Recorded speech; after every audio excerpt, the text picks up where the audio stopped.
Bapak Ibu, Assalamualaikum warahmatullahi wabarakatuh. Assalamualaikum Bapak Ibu. Waalaikumsalam Waalaikumsalam warahmatullahi Waalaikumsalam wabarakatuh. warahmatullahi wabarakatuh. Bagaimana kabarnya hari ini Bapak Ibu? Sehat semuanya? Alhamdulillah. Alhamdulillah. Alhamdulillah. Alhamdulillah baik Bu.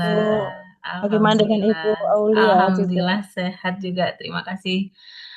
Bapak Ibu masih semangat ya ini ya. Ini pagi-pagi di Jakarta hujan, merata hujan. Ini semoga tempat Bapak Ibu juga ini ya walaupun hujan masih semangat. Kita masih 21 peserta, sebetulnya masih kurang banyak Bapak Ibu. Sebentar ya, sambil sambil kita menunggu rekan yang lain, Bapak Ibu, saya ingin refresh terlebih dahulu terhadap pemahaman materi yang sudah disampaikan kemarin oleh beberapa narasumber terkait dengan SCPH dan juga unit kompetensi. Ya, mohon berkenan Bapak Ibu berpartisipasi menjawab ya Bapak Ibu ya. Terkait dengan SCPH, ya, kalau SCPH itu sendiri singkatannya dari apa Bapak Ibu? Sistem jaminan produk halal, Bu. Halal. Sistem sebentar. Saya record nih sambil saya catat siapa yang menjawab. Tadi siapa yang menjawab SCPH? Sistem jaminan produk halal, Bu. Oke, Sistem Pak ya. Muhammad Raihan. Oke. Ada berapa kriteria, Bapak, untuk SCPH? Ada 5, Bu. Ada 5. Apa saja, Pak Raihan? Tadi yang menjawab Pak Raihan, bukan? Ya benar, Bu. Betul. Apa saja, Pak? 5 kriteria SCPH itu apa saja? Komitmen dan tanggung jawab bukan Bu? Betul, Pak Andi ya. Oke. Ya. Silakan dilanjut, Pak.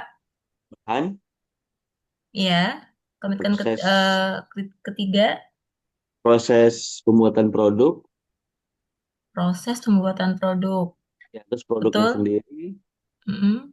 evaluasi, pantauan. Bentar, kriteria ketiga tadi eh, proses.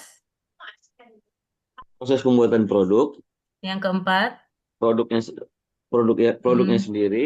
mm-mm. Yang kelima evaluasi, bukan? Oke, baik. Saya perbaiki sedikit ya, Pak. Jadi kriteria ketiga itu bukan proses pembuatannya, tapi proses produk halal. Oh Kalau iya, proses proses produk pembuatan itu halal. kan, Oke. kalau proses pembuatan itu kan hanya lingkupnya hanya di produksinya saja. Namun kalau proses produk halal itu lingkupnya kan panjang ya, Pak. Mulai dari penyediaan bahannya, kemudian bagaimana bahan itu diterima, kemudian disimpan, diolah, dikemas, Oke. distribusikan, dijual sampai dengan penyajian. Jadi kriteria ketiga bukan proses pembuatan, tapi proses produk halal. Iya. Itu Ya, artinya nggak lihat materi, Bu. Dihafal. iya betul. Sudah luar biasa, Pak. Oke, yang keempat produk, betul. Yang kelima adalah pemantauan dan Pemantauan. evaluasi. Tuh, Ya, siap. jadi ketika sistem sudah ditetapkan, sudah direncanakan, sudah dijalankan, Bapak Ibu sebagai pelaku usaha kan harus dipantau sistemnya. Ya, dievaluasi apakah sudah berjalan sesuai dengan standarnya tidak. Begitu ya, apakah Iya. sudah dijalankan secara konsisten tidak? Dengan cara apa? Dengan nanti pelaksanaan internal audit, dan juga kaji ulang manajemen. Begitu, Pak. Oke, luar biasa Ya, sekali, Bu. Pak Andi. Terima kasih. Sama-sama, Bu. Oke, yang lain Bapak Ibu tadi sudah kita refresh sebentar terkait dengan SJPH dan 5 kriteria SJPH. Lalu Bapak Ibu nantinya kan akan menjadi penyelia halal. Nah, di dalam pembahasan penyelia halal ada berapa tugas penyelia halal Bapak Ibu? 4 Ibu. 4, Bu. Oke, 4 ada Pak Eko, tadi ada Ibu siapa lagi tadi yang menjawab? Husnul Bu. Gampang Bu ya. Ibu Husnul. Oke, bergantian nih. Oke, Bu Husnul, silakan Ibu. Ada 4 tugas penyelia halal, apa saja tugasnya? Yang ABC Kodam itu ya Bu ya. Betul sekali, betul. Untuk mempermudah, Bapak Ibu bisa ini ya menggunakan ABC Kodam. Nah, A-nya dari apa Ibu? Mengawasi PPH, Oke, proses betul. hal dan di perusahaan. Terus kemudian eh, perbaikan dan Oke, pencegahan. oke, Terus betul. keempat, mengkoordinasikan PPH. Betul. Terakhir, mendampingi auditor halal LPH pada Pada saat saat perusahaan. pelaksanaan audit eksternal ya, Bu ya. Ya Ibu. Baik, terima kasih luar biasa sekali Bu, Bu Kusnul Amalia, betul. Jadi ada 4 tugas penyelia halal yang kita singkat dengan ABC Kodam. A dari awas ya. Jadi ada fungsi dan tugas pengawasan terhadap PPH, lalu B yang melakukan tindakan perbaikan. Apabila terjadi penyimpangan atau ketidaksesuaian, maka Bapak Ibu sebagai penyelia halal nanti bertugas ya untuk melakukan tindakan perbaikan. Lalu C, tindakan pencegahan ya supaya tadi penyimpangan, supaya ketidaksesuaian tadi terjadi berulang kali ya, tidak terjadi berulang kali, maka Bapak Ibu harus tetapkan, harus rancang tindakan pencegahannya apa. Seefektif mungkin supaya tidak terjadi berulang kali nanti ketidaksesuaiannya. Lalu ABC Co mengkoordinasikan ya, dan DAM mendampingi auditor eksternal ya dari LPH. Oke, betul. Terima kasih Bu Kusnul. Lalu tadi kita sudah bahas 4 tugas penyelia halal, 5 kriteria SJPH. Nah, ada berapa unit kompetensi yang harus dikuasai oleh Ada penyelia 6. halal? Ada Ada 6, 6. Ibu Gita. Silahkan Ibu. Menyusun dokumen penerapan SJPH, Sistem Jaminan Produk Halal, menyiapkan dokumen daftar bahan dan Oke. pendukungnya, Mm-mm. mengawasi dari bahan, proses, dan produk halal, terus Oke. melakukan penanganan produk yang gagal memenuhi kriteria halal, Oke, yang tidak terus sesuai kriteria halal ya, tidak ya memenuhi kriteria yang halal. gagal Oke. memenuhi, Mm-mm. terus dilakukannya audit internal Melakukan audit dalam internal. penerapan sistem SJPH, Mm-mm. lalu melakukan evaluasi dari dari hasil audit tersebut. Oke, melakukan evaluasi tindak hasil tindak lanjut audit internal. ya. Gitu ya Bu, Masya Allah, luar biasa. Terima kasih Bu Gita. Jadi betul ada 6 unit kompetensi yang harus Bapak Ibu kuasai sebagai penyelia halal ya, Bapak Ibu, terutama Bapak Ibu nanti yang akan lanjut untuk uji kompetensi. Nah, 6 unit kompetensi ini Bapak Ibu harus paham, harus tahu ya, apa saja sih yang harus dilakukan Bapak Ibu sebagai penyelia halal untuk pelaksanaan masing-masing unit kompetensi. Mulai dari menyusun manual SCPH apa yang perlu dipersiapkan, kemudian untuk menyusun daftar bahan apa saja yang perlu dipersiapkan, kemudian untuk melakukan mengawasi bahan proses produk halal ya apa saja yang perlu diawasi ya mulai dari bahan sampai dengan perlu dihasilkan. Lalu untuk penanganan produk tidak sesuai kriteria halal ya Bapak Ibu juga harus kuasai, harus tahu apa saja sih yang masuk dalam kategori produk tidak memenuhi kriteria halal dan apa saja penanganannya ya. Lalu untuk melakukan audit internal apa saja ketentuan-ketentuan ya. Lalu setelah audit internal melakukan evaluasi tindak lanjut hasil audit internal. Oke, terima kasih Bu Gita. Lalu yang terakhir Bapak Ibu, ada kalau kita singkat Bapak Ibu masih ingat kemarin di slide terakhir dari SJPH itu kan ada ringkasan ya, 4, 5, 6, 7. 4 itu dari tugas penyelia halal, 5 itu kriteria, 5 kriteria SJPH, 6 itu 6 unit kompetensi penyelia halal, dan 7. Nah, 7 itu apa Bapak Ibu? Masih ingat tidak? Singkatan 7 itu 7 apa? Tahapan PPH. Pak Risalman, Tahapan oke. PPH, Bu. Silahkan Pak Risalman. 7 tahapan PPH, apa saja nih Pak? Ya, 7 tahapan penyediaan bahan. Penyediaan bahan.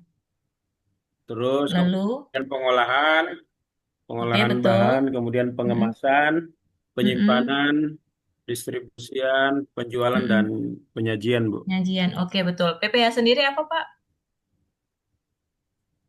Kalau PPH-nya sendiri? Proses produk halal, Bu. Proses produk halal, betul. Proses produk halal. Betul. Menurut Bapak, PPH ini apakah setiap pelaku usaha itu memiliki lingkup PPH yang sama? Jadi ini bersifat saklek ataukah ini masih bisa menyesuaikan dengan tempat usaha PPH itu? Bisa menyesuaikan. Enggak, Bu. Opsional kan. Opsional. Ya, ini umumnya menyesuaikan. biasanya kalau lihat ini di industri pengolahan makanan, kalau yang 7 ini biasanya betul. mencakup itu. Kalau di industri lain mungkin agak berbeda, Bu. Ada yang tidak masuk dalam lingkup di PPH salah satu tadi ya itu Pak. tidak masuk. Betul sekali Bapak Ibu. Jadi untuk 7 tahapan PPH ini menyesuaikan Bapak Ibu ya, sesuai dengan ruang lingkup, sesuai dengan proses bisnis pelaku usaha masing-masing.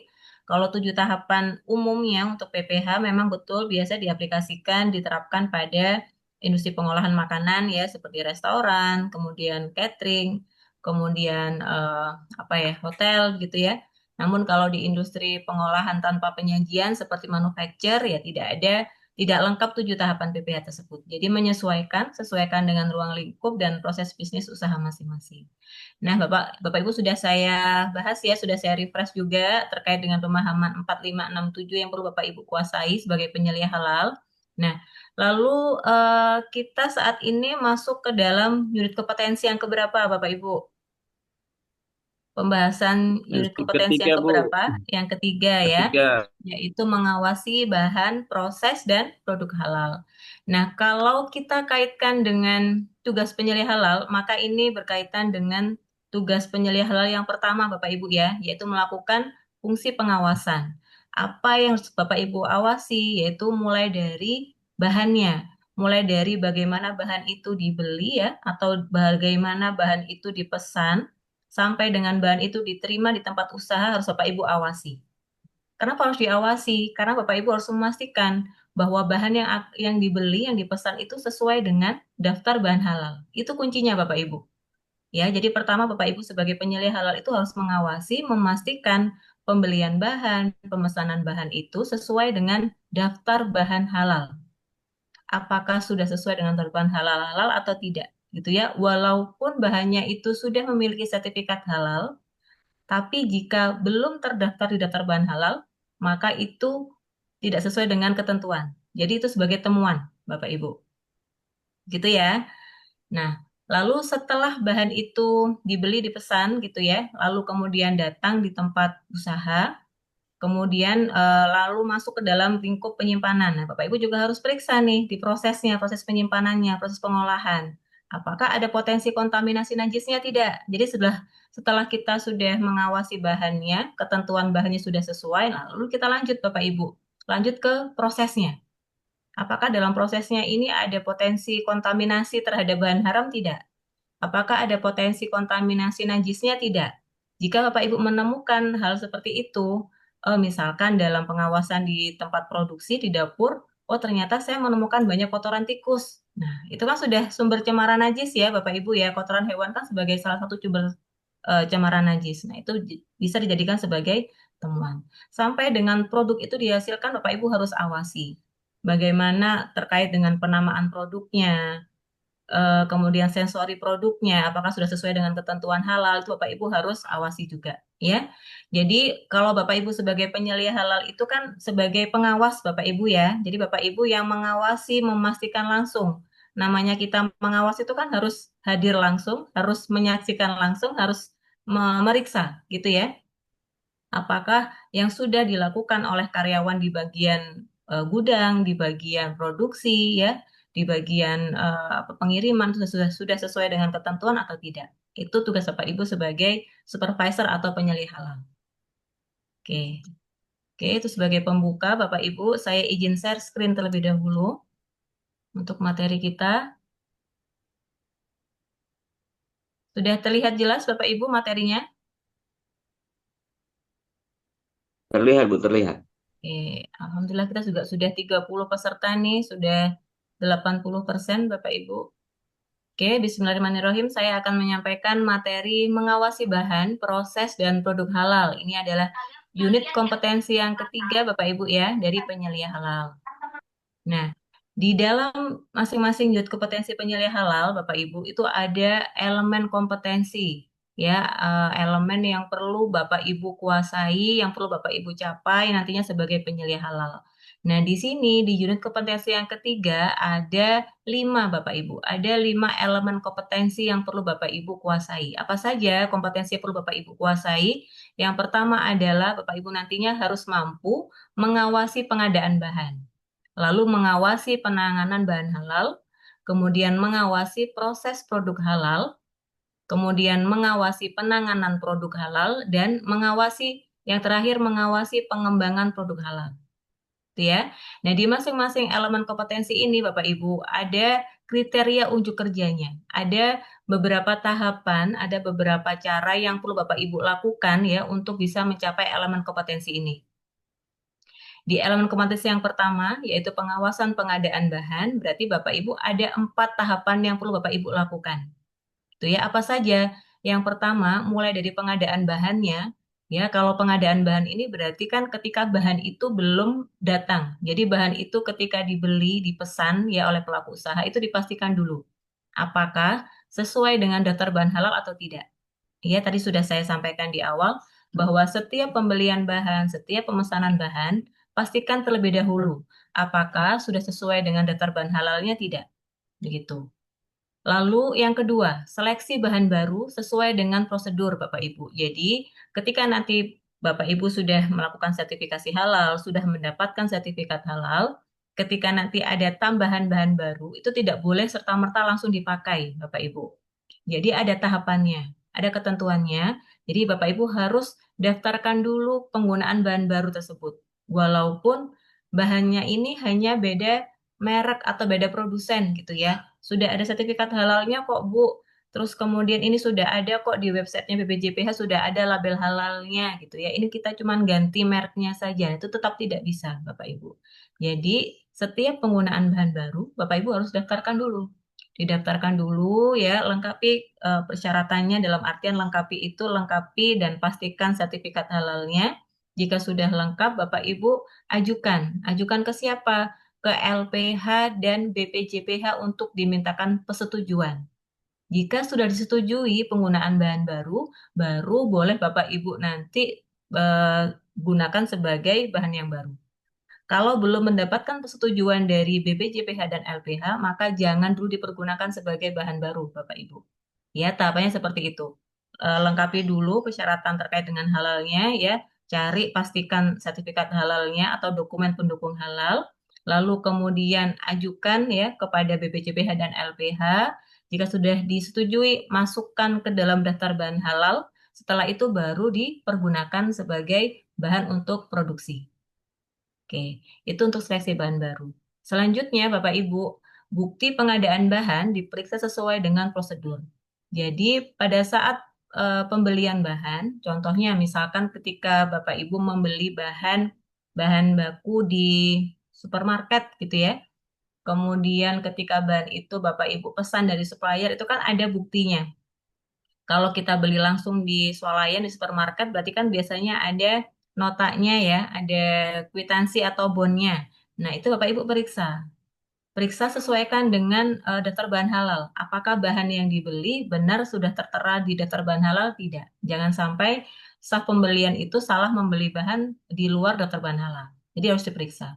Lalu kalau pembelian bahannya atau pemesanan bahannya itu melalui supplier, ya periksa dokumen yang dikirim oleh suppliernya. Biasanya dalam bentuk apa, misalkan purchase order atau surat jalannya. Itu pastikan Bapak Ibu ditelusuri, dipastikan sudah sesuai dengan daftar bahan halal. Begitu ya.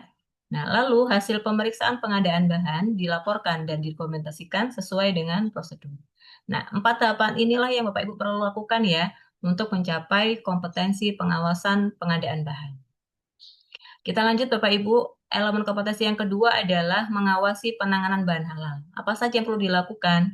Yang pertama, pemeriksaan bahan datang diverifikasi sesuai dengan prosedur. Jadi Bapak Ibu, ini mau dipahami ya, pengadaan dan penanganan ini berbeda. Kalau pengadaan itu ketika bahannya belum datang di tempat usaha. Ya, jadi ketika bahan itu dibeli atau dipesan itu adalah pengadaan bahan. Tapi kalau penanganan itu ketika bahannya itu sudah datang di tempat usaha, sudah diterima gitu. Sudah diterima di gudang, sudah diterima di loading dock, itu masuk ke dalam penanganan. Tapi kalau masih dipesan, masih dibeli, itu masuk ke dalam pengadaan. Jangan sampai tertukar ya Bapak Ibu ya. Nah, selanjutnya untuk penanganan bahan, tahapan yang perlu dilakukan adalah diperiksa dulu bahan datangnya. Apakah bahan yang datang sudah sesuai dengan ketentuan halalnya atau tidak? Bahannya sudah tertera di daftar bahan halal tidak? Terus kemudian bagaimana secara kualitinya, begitu ya? Kemudian bahan yang datang yang tidak sesuai, Bapak Ibu, jika misalkan ternyata bahan yang datang itu berbeda dengan yang dipesan. Yang dipesan itu sudah benar sesuai dengan daftar bahan halal, namun ternyata yang datang tidak sesuai. Nah, itu harus Bapak Ibu tindak lanjuti. Ya, harus dilakukan tindakan perbaikannya sesuai dengan persyaratan standar. Nah, Bapak Ibu sesuai pesertaan standar ini bagaimana? Berarti Bapak Ibu nanti harus buatkan dulu ya prosedur terkait dengan bahan. Prosedur pembelian bahan itu prosedur pemberian bahan halal harus ada. Kemudian prosedur penerimaan bahan halal itu harus ada. Jadi Bapak Ibu harus tetapkan itu apa saja ketentuan-ketentuan dalam pembelian bahan halal dan juga penerimaan bahan halal. Ketika misalkan yang diterima tidak sesuai dengan daftar bahan halal, apa yang perlu dilakukan, Bapak Ibu juga harus tuangkan ke dalam prosedur itu. Apakah bahan itu ditukar guling, ataukah dikembalikan kepada supplier, ataukah bahan yang nggak sesuai itu nanti langsung dimusnahkan, ya, atau ketentuan-ketentuan lain sesuai dengan kesepakatan dengan supplier, itu Bapak Ibu harus tuangkan ke dalam prosedur, ya. Jadi seperti itu Bapak Ibu. Kemudian penyimpanan bahan halal diverifikasi sesuai dengan penyimpanan bahan halal. Nanti akan kita bahas lebih mendetail Bapak Ibu ya. Ketentuan-ketentuan terkait dengan penyimpanan bahan halal. Lalu kita pastikan tata letak penyimpanan bahan dilakukan sesuai dengan persyaratan. Ya, kita pastikan tidak ada kontaminasi najisnya. Kemudian tata letaknya juga tidak menyebabkan kontaminasi terhadap bahan yang lain, itu juga harus kita tentukan nanti ya. Kemudian alur bahan diverifikasi sesuai dengan persyaratan standar. Oke. Elemen konsep yang ketiga, Bapak Ibu, pengawasan PPH. Pengawasan PPH itu kita fokusnya terhadap tempat, alat, dan prosedur PPH. Kita pastikan sesuai dengan persyaratan standar. Lalu terkait dengan kebersihan dan higienitas tempat, ya. Perlu kita pahami Bapak Ibu, dalam sertifikasi halal itu kan kita tidak hanya berfokus kepada kehalalan bahannya saja. Namun kita pastikan juga terkait dengan najis ya Bapak Ibu. Nah, najis ini kan kalau kita korelasikan berhubungan dengan hygiene sanitasinya Bapak Ibu. Ya, kalau misalkan najisnya itu kan Bapak Ibu kemarin sudah belajar terkait dengan kategori najis dari najis sedang, berat ya. Nah, itu kan tentu ada korelasi terhadap hygiene sanitasi Bapak Ibu. Jadi Bapak Ibu di tempat usahanya, di sarana produksinya ya pastikan hygiene sanitasi tempat usahanya. Ya memang tidak sedetail seperti misalkan persyaratan sertifikasi keamanan pangan. Namun dipastikan saja sisi kebersihannya, Bapak Ibu. Sisi kebersihannya, sisi kesuciannya dari sarana produksi yang Bapak Ibu pergunakan. Gitu ya. Kemudian jika terjadi penyimpangan dalam artian jika misalkan ada kontaminasi najis, maka Bapak Ibu harus tetapkan prosedur pensuciannya sesuai dengan kategori najis. Seperti itu. Ya, kemudian yang keempat, personel PPH dipastikan memenuhi persyaratan standar. Nanti akan kita bahas Bapak Ibu ya di slide berikutnya penjelasan lebih mendetail terkait masing-masing kriteria unjuk kerja ini. Selanjutnya elemen kompetensi yang keempat, mengawasi penanganan produk halal dan mengawasi pengembangan produk halal. Jadi ada ketentuannya Bapak Ibu. Ketika Bapak Ibu misalkan dari industri manufacture ada pengembangan produk baru, kemudian misalkan dari restoran ada penambahan menu baru, misalkan menu-menu pada seasonal, pada season Idul Fitri atau puasa atau akhir tahun, itu kan biasanya banyak tambahan menu-menu baru, menu seasonal ya, yang hanya ada ketika musim-musim seperti puasa dan juga akhir tahun. Nah, ketika ada tambahan menu baru, ketika ada pengembangan produk baru, itu tidak boleh langsung serta-merta langsung di-launching, Bapak Ibu. Jadi harus ini dulu ya, dipastikan bahannya, kemudian dipastikan penamaan menu produk barunya, kriteria-kriteria produknya harus sesuai dengan ketentuan standar halal. Ya, seperti itu. Oke. Nah, selanjutnya Bapak Ibu terkait dengan pengertian pengawasan ya. Pengertian pengawasan yaitu adalah proses mengamati seluruh kegiatan produksi. Jadi harus diamati, kita sebagai penyelia halal, Bapak Ibu sebagai penyelia halal harus hadir langsung, mengawasi langsung, mengamati langsung ya, bagaimana seluruh kegiatan produksi itu. Bagaimana kegiatan penerimaan bahan halal, bagaimana kegiatan penyimpanan, bagaimana kegiatan produksinya. Gitu ya, bagaimana kegiatan pengirimannya. Bagaimana kegiatan penjualan sampai penyajian? Apakah sudah sesuai dengan ketentuan halalnya? Tidak. Nah, semua kegiatan tersebut untuk menjamin semua kegiatan sesuai dengan rencana yang telah ditentukan sebelumnya. Apakah setiap tahapan PPH tadi sudah memenuhi ketentuan halalnya? Tidak. Itu yang Bapak Ibu awasi. Ya. Makna dari pengawasan adalah mengamati proses kegiatan, kemudian menilai kesesuaian rencana dengan kegiatan. Jadi Bapak Ibu amati, dinilai apakah setiap tahapan PPH tadi sudah sesuai, tidak sesuai dengan prosedurnya, tidak. Begitu ya. Apakah sudah sesuai dengan standar halalnya, tidak. Sesuai dengan SOP atau instruksi kerjanya, tidak. Ketika nanti menemukan ketidaksesuaian, Bapak Ibu ya, harus dilaporkan, harus diberikan informasi kepada yang bersangkutan. Ini tidak sesuai dengan standar loh ya, harus diperbaiki. Harusnya seperti ini. Jadi harus di reminder terus Bapak Ibu. Nah, pengawasan ini ya Bapak Ibu sebagai saran atau masukan kepada pimpinan ya, dalam hal ini pimpinan sebagai pengambil kebijakan. Kemudian tujuan dari pengawasan ini supaya konsisten ya dalam mencapai tujuan. Dalam hal ini konsisten untuk mencapai sertifikasi halal gitu ya, sesuai dengan ketentuan sertifikasi halal. Nah, prinsip pengawasan yang pertama merefleksikan kebutuhan, kemudian yang kedua harus melaporkan setiap penyimpangan ketidaksesuaian. Jadi ketika Bapak Ibu setelah melakukan kegiatan pengawasan itu dan ketika menemukan penyimpangan atau ketidaksesuaian, jangan diam saja Bapak Ibu. Jadi harus dilaporkan. Walaupun ketika saya mengawasi di bagian gudang misalkan, ini yang saya awasi teman saya sendiri nih, jangan gak enakan Bapak Ibu ya. Ketika Bapak Ibu menjadi penyelia halal, nanti juga akan melakukan tahapan audit, gitu ya. Jangan seperti itu. Jadi harus secara independen, harus secara objektif melaporkan setiap penyimpangan yang terjadi. Kemudian pastikan pelaporannya juga mudah dipahami dan pastikan adanya jaminan tindakan perbaikan berkelanjutan, gitu ya. Oke. Terkait dengan jenis pengawasan, Bapak Ibu, ada 2 jenis pengawasan, yaitu pengawasan internal dan juga pengawasan eksternal. Kalau pengawasan internal, yaitu pengawasan yang dilakukan oleh orang ataupun badan yang ada atau terdapat di dalam lingkungan unit tersebut, gitu ya. Kalau eksternal berarti pengawasan yang dilakukan oleh unit pengawasan yang ada di luar unit organisasi. Tuh.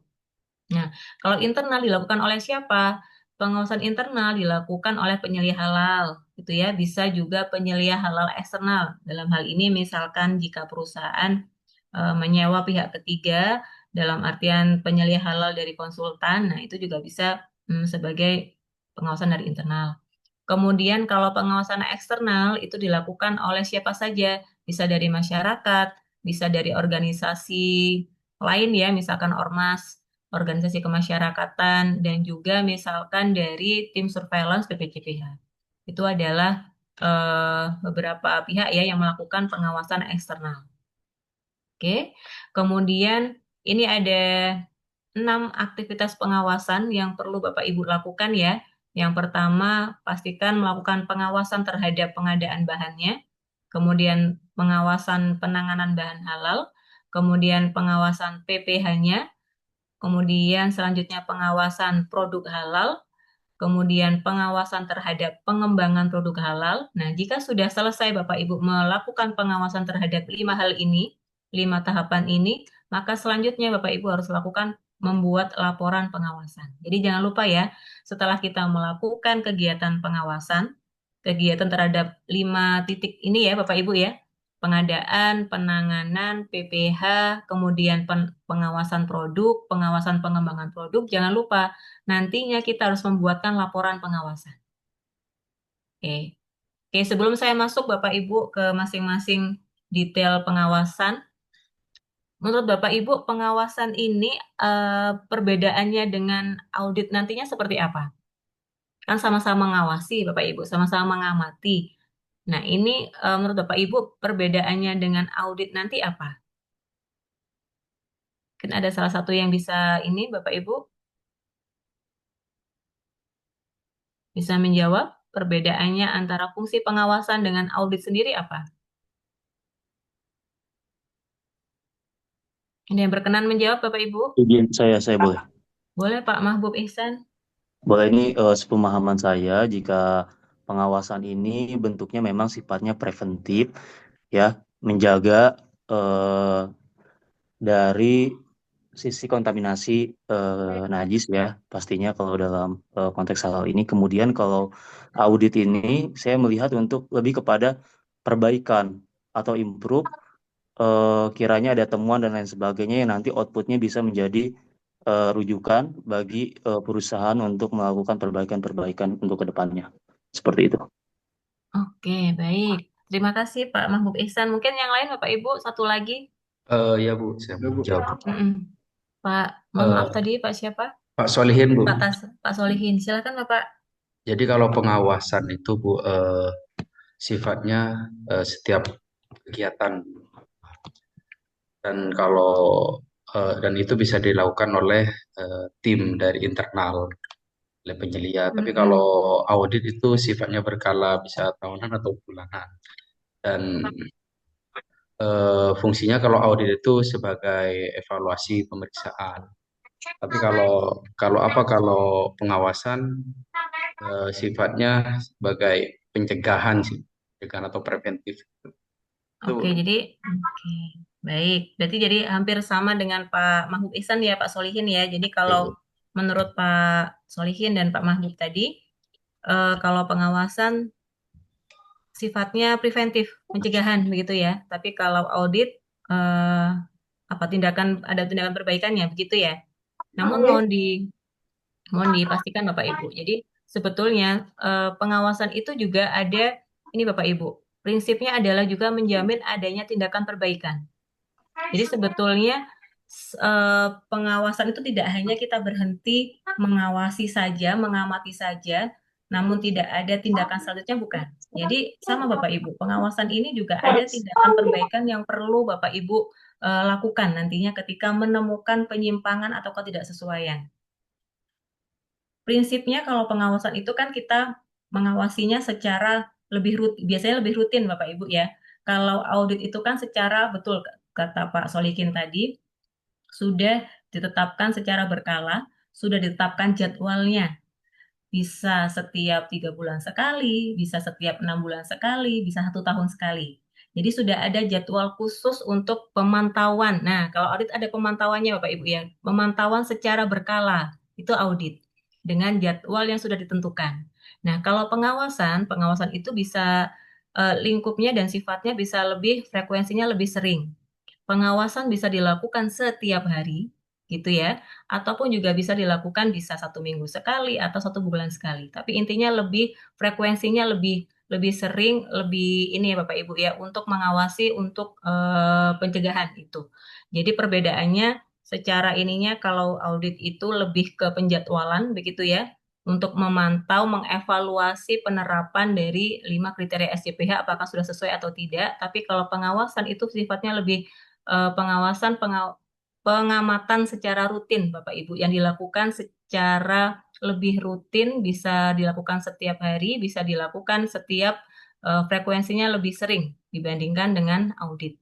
Jadi Bapak Ibu nanti ketika sudah menjadi penyelia halal harus buatkan seperti jadwal rutin untuk mengawasi, untuk melakukan ini Bapak Ibu ya, pengamatan apakah kegiatan pelaksanaan PPH itu sudah dijalankan dengan tepat oleh karyawan bagian masing-masing. Jadi Bapak Ibu tidak ini ya, nanti format untuk pengawasannya, format untuk pelaporannya itu sebetulnya tidak ada template khusus. Berbeda dengan audit kan ada checklist audit, tapi kalau pengawasan ini tidak ada template khusus. Bapak Ibu juga bisa menggunakan template sendiri, ya bisa kembangkan sendiri, atau juga bisa begini Bapak Ibu, misalkan di bagian penerimaan, itu kan sudah ada checklist penerimaan. Nanti tinggal ditambahkan saja terkait dengan kolom verifikasi oleh penyelia halal atau 1 kolom pemeriksaan oleh penyelia halal. Seperti itu. Jadi seperti itu ya Bapak Ibu ya, perbedaan antara pengawasan dan juga audit, supaya Bapak Ibu nanti tidak bingung, tidak salah kapan saya harus melakukan pengawasan, kapan saya harus melakukan internal audit. Karena internal audit itu juga dilakukan sendiri oleh penyelia halal. Ya, kalau tim audit itu bisa dilakukan juga oleh penyelia halal, bisa juga dilakukan oleh nanti tim audit dari perusahaan, gitu ya. Jadi dua-duanya penyelia bisa melakukan pengawasan, juga bisa melakukan internal audit. Gitu, Bapak Ibu. Oke. Kita lanjut pembahasan terkait dengan pengawasan pengadaan bahan. Ya, Bapak Ibu, pengadaan bahan tadi sudah saya singgung di awal. Apa yang perlu kita awasi, Bapak Ibu?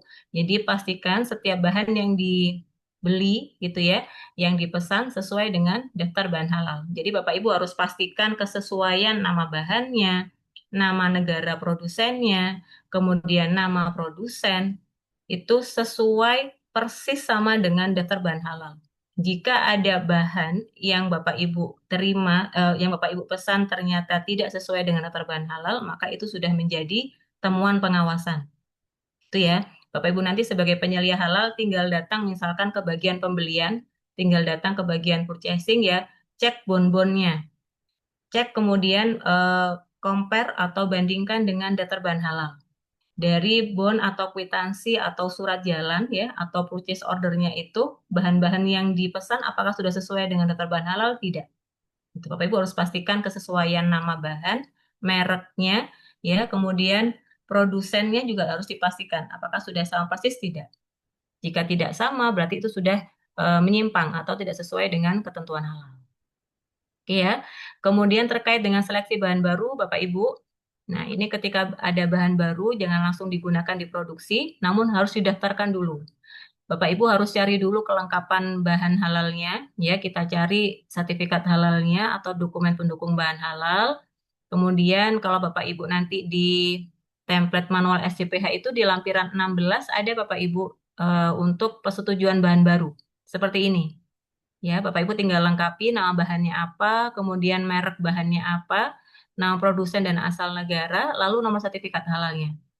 Sertakan juga foto produknya, kalau itu akan lebih mempermudah Bapak Ibu. Nanti setelah lengkap semua Bapak Ibu, nanti Bapak Ibu tinggal laporkan saja ke BPJPH dan juga ke LPH.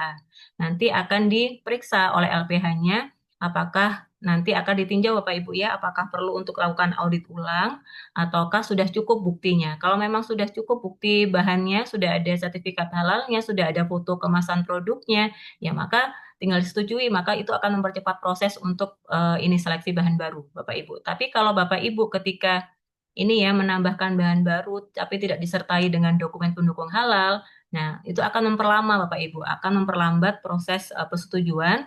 Nanti dimungkinkan juga kalau misalkan tidak ada bukti dokumen pendukung bahan halal, memungkinkan juga LPH yang diwakili oleh audit akan datang ke tempat usaha untuk memastikan validitas, untuk memastikan kehalalan dari bahan yang diajukan oleh Bapak Ibu.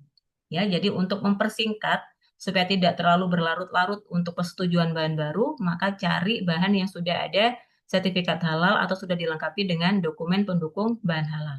Ya, seperti itu. Lalu kemudian bukti pengadaan bahan ya berupa nota, berupa bon, kemudian berupa purchase order dan request order atau surat jalan, Bapak Ibu periksa. Apakah harus saya periksa satu persatu? Kan tidak, Bapak Ibu. Fungsi pengawasan itu kan kita bisa lakukan random check gitu ya. Kita random saja, kita sampling saja. Misalkan dari 1 minggu kita cek misalkan berapa hari gitu ya. Kita cek apakah kesesuaiannya sudah sesuai dengan standar bahan halalnya tidak. Apakah ada penyimpangan atau tidak. Gitu. Lalu setiap hasil pengawasan Bapak Ibu ya, setiap hasil pemeriksaan itu dilaporkan dan didokumentasikan sesuai dengan prosedur. Oke ya, nanti Bapak Ibu di manual SCPH itu ada template untuk lampiran ketujuh ya. Setiap pembelian bahan itu harus ada bukti pemeriksaannya, bukti beli bahannya itu harus ada. Templatenya seperti ini. Ini contohnya Bapak Ibu. Bapak Ibu bisa pergunakan contoh ini, boleh juga Bapak Ibu sesuaikan dengan yang sudah ada di tempat usahanya masing-masing. Namun pastikan ada pemeriksaan terkait dengan ini Bapak Ibu, nama bahannya apakah sesuai, kemudian merek bahannya apakah sesuai, gitu ya. Yang paling penting ini, kesesuaian antara nama bahan, merek bahan, produsen bahan sesuai dengan daftar bahan halal. Begitu Bapak Ibu. Oke, ada pertanyaan sampai di sini Bapak Ibu sebelum saya lanjut ke pengawasan penanganan bahan? Oh, ada Bu, ada Bu. Silakan Pak. Tadi Ibu menjelaskan kalau penyelia halal itu bisa melakukan pengawasan dan audit. Nah, Internal, kemarin iya. tuh, iya kemarin tuh kan ada pelatihan auditor halal. Nah, itu bedanya apa Ibu? Penyelia halal, pelatihan penyelia halal dan pelatihan auditor halal. Oke, kalau auditor halal itu kan nanti bernaung, kalau auditor halal nanti bernaungnya kepada rumahnya LPH, Pak. Gitu. Jadi ketika nanti Bapak mengikuti pelatihan auditor halal, maka Bapak nanti akan bekerja di LPH. Nah, auditor itulah yang akan memeriksa di tempat usaha. Beda ya Pak. Jadi kalau auditor yang pelatihan itu adalah auditor eksternal nanti. Jadinya akan jadi auditor eksternal. Tapi kalau penyelia itu sebagai auditor internal perusahaan. Begitu Pak, bedanya itu. Kalau kompetensi gimana Bu? Apakah beda juga kompetensi? Beda Pak. Jadi kompetensinya dari auditor halal itu lebih spesifik. Yang pertama kan memang ada ini ya Pak, ketentuan terkait dengan background pendidikan itu tidak Iya. semua eh, background pendidikan itu bisa mengikuti auditor halal gitu ya. Ada kualifikasi yang tertentu dari pertanian, dari teknologi pertanian, peternakan, biologi gitu ya. Tidak semua. Kalau pendidikan tidak bisa. Kemudian secara kompetensinya berbeda Pak. Jadi kalau di audit itu lebih fokus ya ini kompetensinya lebih berfokus kepada kemampuan untuk mengaudit. Mulai dari pemeriksaan dokumennya, persiapan auditnya. Nah, kompetensinya di situ. Kompetensinya adalah kompetensi untuk melakukan audit. Begitu Pak. Oke. Gitu ya. Kalau kompetensi Ibu. penyelia halal kan kompetensi untuk ini ya, dalam penyusunan manual SCPH-nya, dalam penyusunan daftar bahan, dan dalam kompetensi untuk penanganan ketika produk ini ya, untuk intinya kompetensi untuk sertifikasi halal. Tapi kalau auditor halal kompetensinya kompetensi untuk melakukan audit. Begitu Pak. Ibu, Gitu terima ya kasih. Pak. Sama-sama Bapak. Oke, selain Bapak Solihin, ada lagi Bapak Ibu? Sudah cukup jelas? Oke, kalau sudah cukup jelas, saya lanjut Bapak Ibu untuk mengawasi penanganan bahan halal ya. Tadi kalau pengadaan bahan itu adalah ketika bahan itu belum datang di tempat usaha. Jangan lupa ya, kalau pengadaan itu bahannya ketika dipesan atau dibeli. Kalau penanganan yaitu ketika bahannya itu datang di tempat usaha. Sudah ada di loading dock atau di gudang, gitu ya. Apa yang perlu diawasi Bapak Ibu ketika bahan datang ya? Pastikan bahan datang itu diverifikasi sesuai dengan prosedur halal.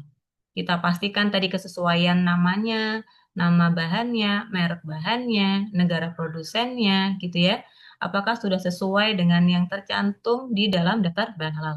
Kemudian Bapak Ibu jangan lupa, halal itu kan konsepnya tidak hanya kehalalan bahan saja, tapi juga sisi toyibnya juga kita periksa. Halalan toyiban itu satu paket Bapak Ibu, satu set. Jadi jangan jangan dilupakan.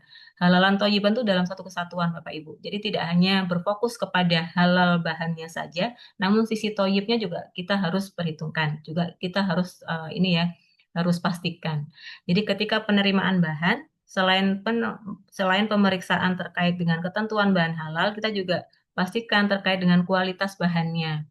Contoh misalkan Bapak Ibu di catering ya, ada bahan datang, ada ikan, ada sayur, berarti juga Bapak Ibu tetap harus memeriksa kesegaran sayurnya, kemudian apakah ikannya masih layak untuk dikonsumsi atau tidak, itu Bapak Ibu tetap harus periksa. Harus Bapak Ibu pastikan kesegaran kualitas dari bahan, karena sertifikasi halal itu tidak hanya melulu terkait dengan bahan halal saja, namun juga sisi toyibnya.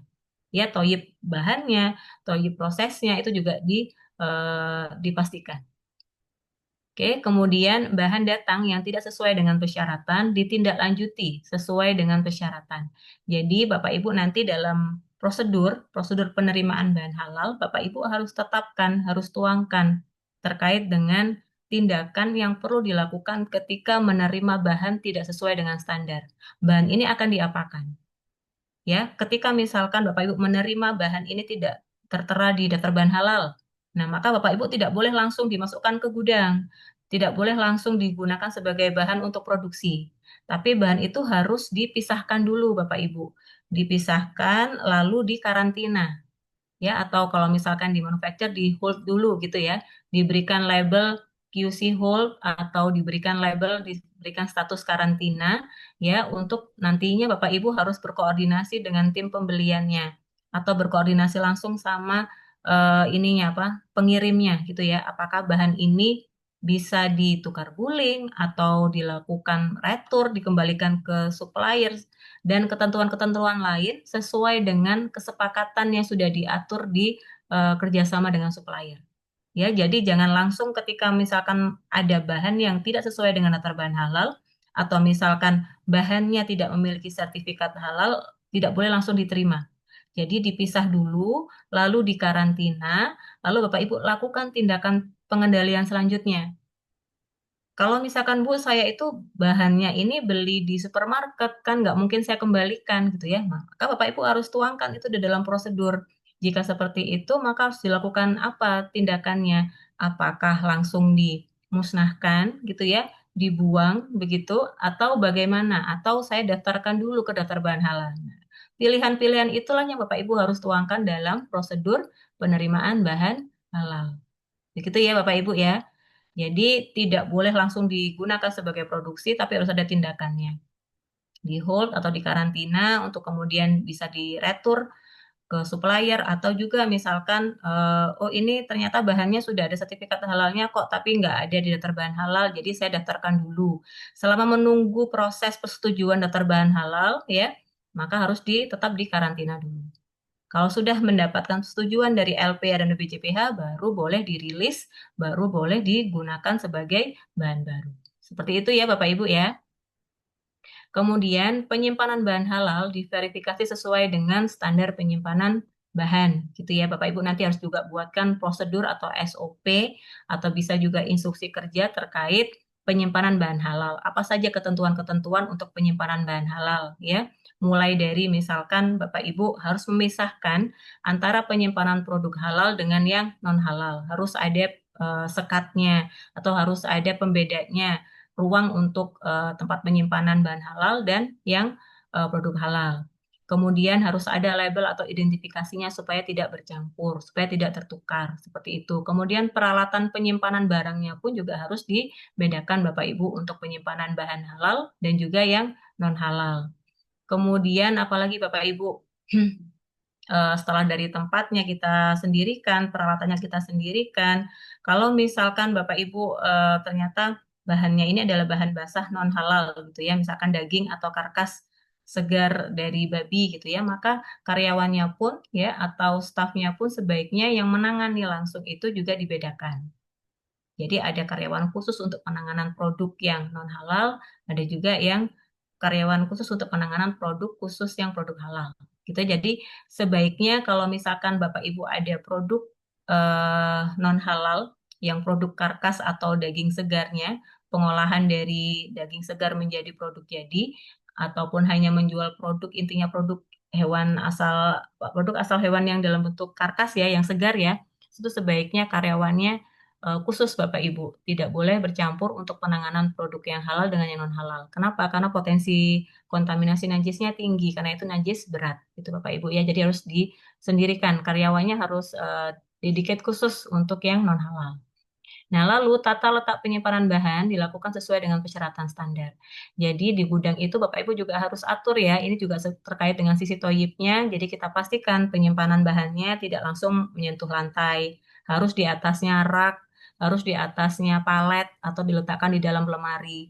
Pastikan penyimpanan bahannya itu tertutup gitu ya, supaya menghindari misalkan ada hewan pengerat, misalkan ada hama kecoa, hama tikus ya, kalau misalkan kita penyimpanan bahannya tidak tertutup, ya otomatis ada potensi kontaminasi dari hewan, dari hama, seperti itu. Jadi pastikan penyimpanan bahan itu di dalam gudang ya, tidak langsung di atas lantai, harus di atasnya lemari, harus di atasnya palet, lalu ditutup Bapak Ibu. Kemudian pastikan penyimpanannya ini tidak mengkontaminasi bahan lain. Jadi misalkan penyimpanan bahan pangan segar yang basah itu posisinya atau letaknya di paling bawah. Kemudian yang paling atas adalah yang bahan kering. Begitu. Kemudian untuk ini berbicara tentang pangan ya Bapak Ibu. Untuk pangan yang beku ya maka harus disimpan di dalam gudang pendingin beku dengan suhu minus 18.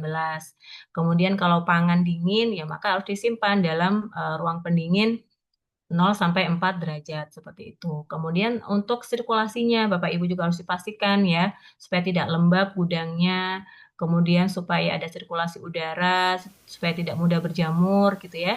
Dipastikan sirkulasinya, ada jarak antara penyimpanan bahan dengan lantai, dengan dinding itu ada jaraknya. Kemudian pastikan sebaiknya tidak menggunakan bahan dari kayu ya untuk menyimpan bahan pangan. Seperti itu. Oke, lanjut Bapak Ibu terkait dengan alur bahan ya mulai dari penerimaan, Bapak Ibu pastikan surat jalannya, PO-nya, atau dokumen pendukung bahan halal lain seperti COA itu dipastikan kesesuaiannya. Kalau sudah sesuai semua dokumen pendukungnya, Bapak Ibu, baru boleh dilakukan penerimaan bahan. Tapi kalau tidak sesuai, dokumen bahan tidak sesuai, maka di hold dulu bahannya, Bapak Ibu ya. Jangan langsung dimasukkan ke dalam gudang penyimpanan. Jangan langsung dimasukkan ke dalam tempat produksi. Oke? Cukup jelas, Bapak Ibu? Ada pertanyaan?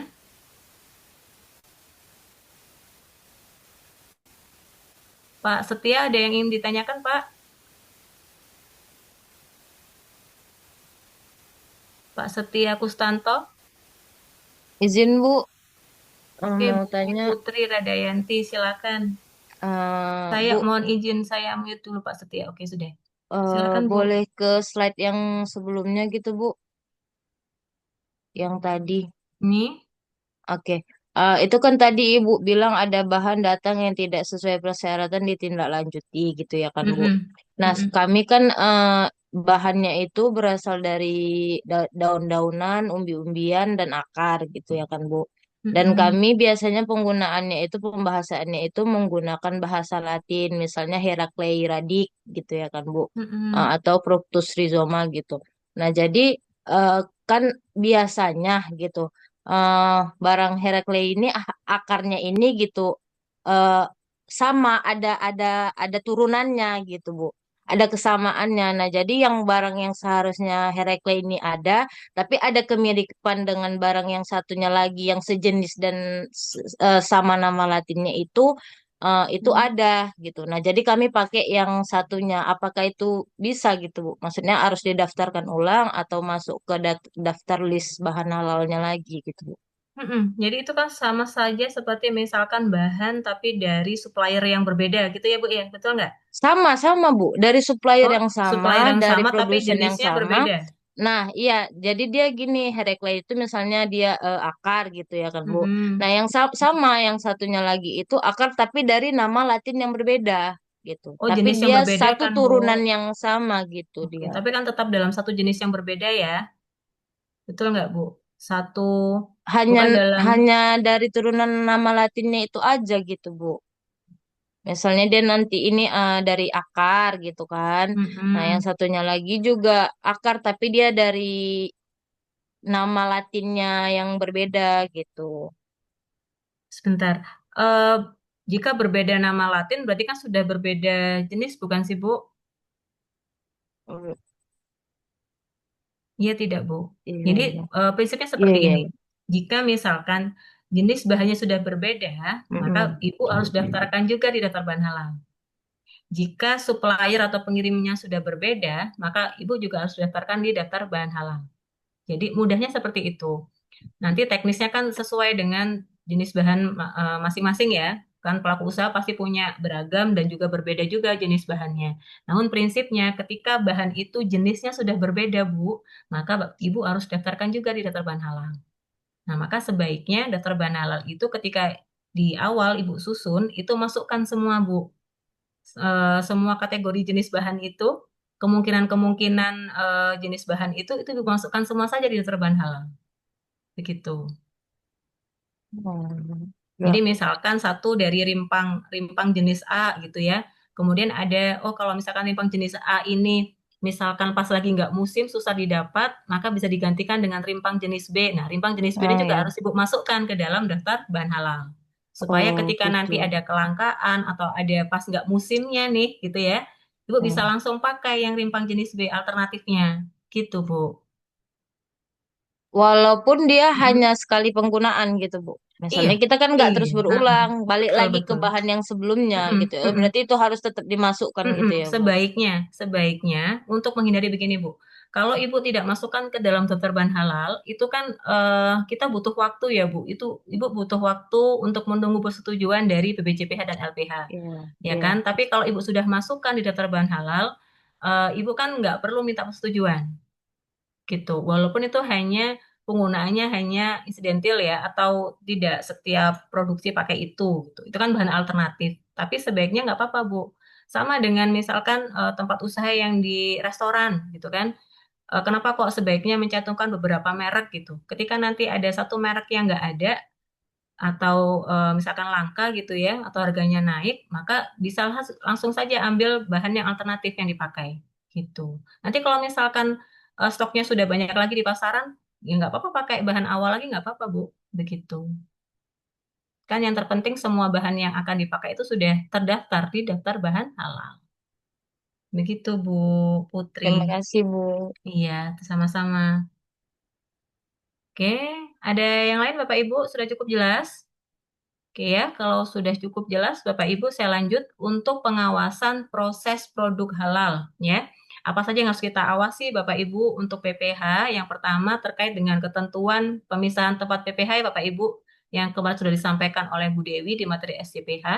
Ya, kita pastikan mulai dari tempatnya, peralatannya ya, dan juga prosedur PPH dipastikan sesuai dengan persyaratan standar. Kita pastikan fasilitas produksinya, Bapak Ibu, ya, apakah bersih, apakah ada potensi najisnya, gitu ya. Kita pastikan ulang. Kemudian terkait dengan hal itu kita periksa juga Bapak Ibu terkait dengan prosedurnya. Oh, kalau misalkan PPH itu kan harusnya ada beberapa prosedur yang harus dilengkapi, yang harus dibuat. Kemudian Bapak Ibu harus periksa apakah benar sudah ada prosedur atau SOP-nya. Kemudian periksa turunan dari prosedurnya, periksa rekaman atau form pemeriksaannya. Nah, itu yang paling penting Bapak Ibu. Ada prosedur tapi kalau tidak ada bukti pelaksanaannya, ya rekaman pelaksanaannya juga sama saja itu bohong gitu ya. Jadi pastikan juga ada form pemeriksaannya. Misalkan ada SOP penerimaan bahan halal, maka harus ada form penerimaan bahan halal. Kita pastikan, kita cek apakah setiap penerimaan bahan halal itu dilakukan pemeriksaan tidak sama karyawan gudangnya. Sama karyawan penerimaannya dilakukan nggak? Gitu. Pak Ibu harus periksa seperti itu ya. Kesesuaian antara prosedur dengan pelaksanaannya di lapangan, apakah sesuai tidak? Apakah konsisten tidak dilakukan? Ya. Lalu selanjutnya, Bapak Ibu, ketika kita sudah memastikan kebersihan dari kita memastikan kesesuaian PPH prosedurnya, ya kita pastikan juga kebersihannya, Bapak Ibu. Kita pastikan kebersihan dari sarana produksinya, dari tempat gudangnya, apakah ada hewan pengeratnya tidak, apakah Bapak Ibu periksa di sekelilingnya gitu ya, di bangunannya apakah ada lubang atau tidak. Kalau misalkan ada lubang kan akan memungkinkan hewan pengerat atau hama itu masuk ke dalam sarana penyimpanan, masuk ke dalam gudang produksi, tempat produksi ya. Jadi harus diperiksa apakah ada potensi hama itu masuk berkembang biak di dalam sarana produksinya tidak. Jika ada, berarti Bapak Ibu harus laporkan, harus buatkan tindakan perbaikannya dengan cara misalkan melakukan ini ya pembasmian hama atau bisa juga dengan menyewa pihak ketiga untuk pengendali hama. Begitu ya Bapak Ibu. Nah, kemudian di sisi kebersihan higienitas ini Bapak Ibu harus cek juga nih di SOP kebersihannya. Apakah sudah ada SOP kebersihan? Kemudian cek nih Bapak Ibu di checklist kebersihannya. Ya, di form kebersihannya apakah sudah dilakukan? Ya, misalkan kita periksa di area dapur atau sarana produksi, di tempat produksi, apakah sudah ada checklist kebersihan tempat produksi? Apakah sudah dilakukan secara konsisten gitu oleh karyawan produksinya, kebersihannya, gitu ya. Kemudian pastikan bahan pembersihnya juga sudah terdaftar di daftar bahan halal. Kemudian pastikan penyimpanan bahan pembersihnya ya tidak mengkontaminasi bahan atau produk di dapur. Gitu ya Bapak Ibu ya.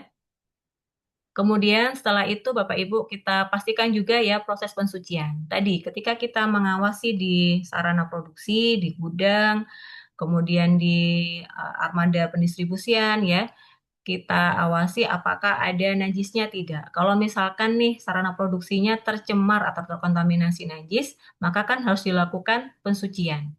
Nah, metode pensucian Bapak Ibu harus pastikan, harus diverifikasi apakah sudah sesuai dengan ketentuan pensucian sesuai dengan kategori najisnya tidak. Kalau misalkan misal Bapak Ibu ya, armada pengirimannya ini tidak sengaja mengirim bahan yang non halal. Non halalnya adalah non halal yang najis berat, daging babi. Nah, maka ketika terdapat kejadian seperti itu, maka armadanya kan harus disucikan, dibersihkan dan disucikan, gitu ya. Bapak Ibu sebagai penyelia halal harus mengawasi dan memverifikasi apakah betul metode pensucian yang sudah dilakukan sesuai dengan ketentuan syar'i tidak. Betul nggak sih ini dicuci 7 kali salah satunya dengan media tanah atau debu. Harus dipastikan seperti itu, ya. Ketika misalkan di gudang, oh ternyata ada bahan tepung yang ada kotoran tikusnya, itu kan sudah terkontaminasi najis. Nah, maka Bapak Ibu juga harus pastikan bagaimana tindakan perbaikan yang dilakukan oleh karyawan gudangnya. Ya, seperti itu Bapak Ibu ya, harus dipastikan diverifikasi langsung. Lalu kita pastikan personal PPH memenuhi persyaratan standar. Jadi Bapak Ibu terutama yang menangani produk pangan ya, Bapak Ibu harus menggunakan beberapa atribut kerja seperti apron, kemudian masker ya, kemudian topi atau hairnet, dan yang paling penting juga harus menggunakan sarung tangan ya supaya mencegah ada kontaminasi silang dengan bahan atau produk. Lalu kalau misalkan Bapak Ibu menangani bahan atau produknya ini bahan basah gitu ya, ataupun juga di jasa penyembelihan, maka tambahkan juga dengan menggunakan sepatu boots ya untuk keselamatan kerja. Oke, seperti itu untuk pengawasan proses produk halal ya Bapak Ibu. Ini adalah pengawasan proses produk halal mulai dari tahapan ini Bapak Ibu ya, mulai dari tahapan penyediaan bahan sampai dengan nanti pendistribusiannya. Dipastikan lokasinya ya, tempatnya, alatnya itu sesuai dengan ketentuan standar. Lalu penanganan produk halal Bapak Ibu. Nah, ini untuk produk halal, ini kita awasi Bapak Ibu, kita amati. Mulai dari kalau produk itu kan sesuai dengan kriteria halal, apa yang perlu kita awasi? Yaitu mulai dari penamaannya. Penamaan produk pastikan sesuai dengan ketentuan halal. Ya, tidak menggunakan nama anjing, tidak menggunakan nama babi, kemudian penamaannya tidak mengandung kekufuran atau mengarah kepada kemaksiatan. Itu harus dipastikan Bapak Ibu. Kemudian sensorisnya tidak mengarah kepada hal yang diharamkan, ya tidak mengarah kepada misalkan yang namanya yang berkaitan dengan alkohol, wine, bir, kemudian ram itu juga kita pastikan. Ya, jadi penamaan dari bentuk dari sensorisnya kita pastikan sesuai dengan ketentuan standar halal. Ya. Kemudian Bapak Ibu jangan lupa ya, ketika setiap melakukan tahapan proses produksi itu kan harus mengisi di form produk halal seperti ini, catatan hasil produksi seperti ini. Bapak Ibu harus pastikan ya catatan hasil produksi ini dilengkapi. Kemudian untuk selanjutnya adalah ketelusuran atau kemampuan telusur produk halal dipastikan memenuhi prosedur. Jadi kalau sertifikasi halal di Indonesia ini kan tidak hanya berfokus kepada produk akhirnya saja, namun berfokus juga kepada traceability atau kemampuan telusur.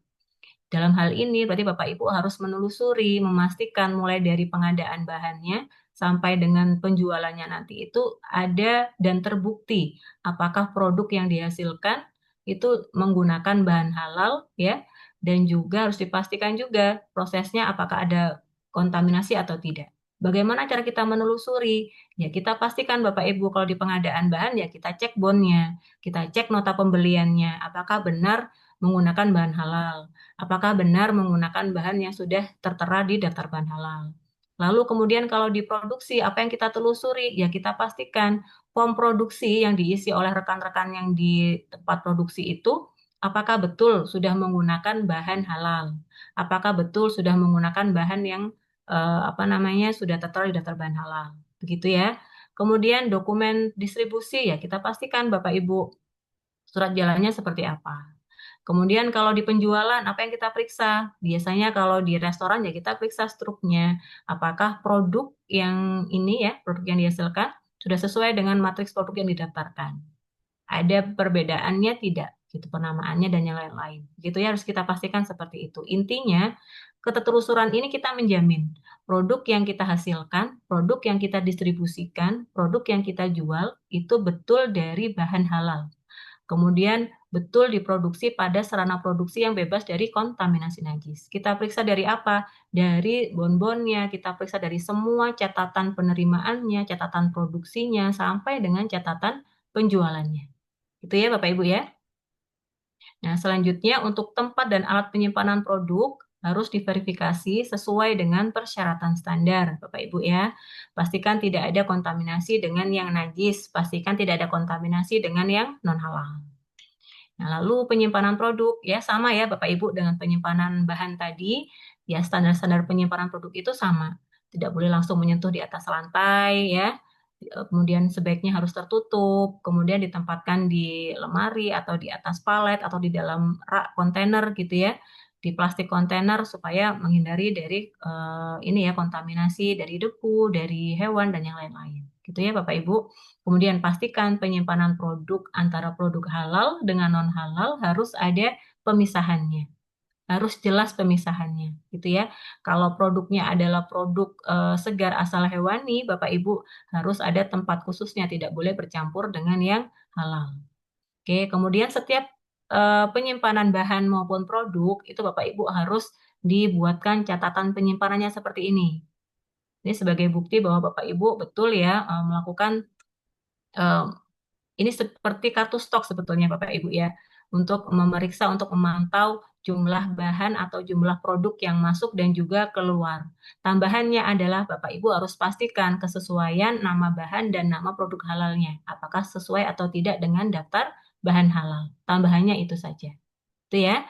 Lalu penyajian produk halal. Nah, kita pastikan peralatan penyajiannya gitu ya, terutama ini untuk resto dan catering, terutama jika Bapak Ibu dari segi ini ya, food and beverage yang di tenan-tenan yang di mall gitu ya. Kalau misalkan di food tenannya itu ada yang non halal seperti ini ya, ada tenan non halal. Nah, ini berhati-hati Bapak Ibu. Jangan sampai proses pensuciannya itu bercampur jadi satu di tenan mall. Kemudian peralatan sajinya, peralatan makannya sebaiknya terpisah sendiri saja. Kalau misalkan menggunakan atau disediakan dari pihak mall, takutnya ini digunakan bergantian dengan yang non halal. Itu ya, itu untuk penyajian yang produk halal Bapak Ibu. Pastikan peralatan penyajian, peralatan makan konsumennya itu harus terpisah khusus untuk penanganan produk halal. Itu ya. Nah, selanjutnya yang terakhir Bapak Ibu, pengawasan pengembangan produk halal. Nah, ini yang perlu kita pastikan ketika ada reformulasi atau pengembangan produk baru. Ya, kalau Bapak Ibu di manufacture dari R&D-nya ya, itu kan biasanya ada pengembangan produk baru atau misalkan ada reformulasi produk gitu ya, produk yang lama yang sudah existing diperbarui resepnya ya supaya lebih baik gitu bentuknya, apa namanya rasa dan yang lain-lain gitu ya. Nah, ini juga di farmasi atau di kosmetika pun juga pasti akan ada reformulasi produk dan juga produk pengembangan produk baru.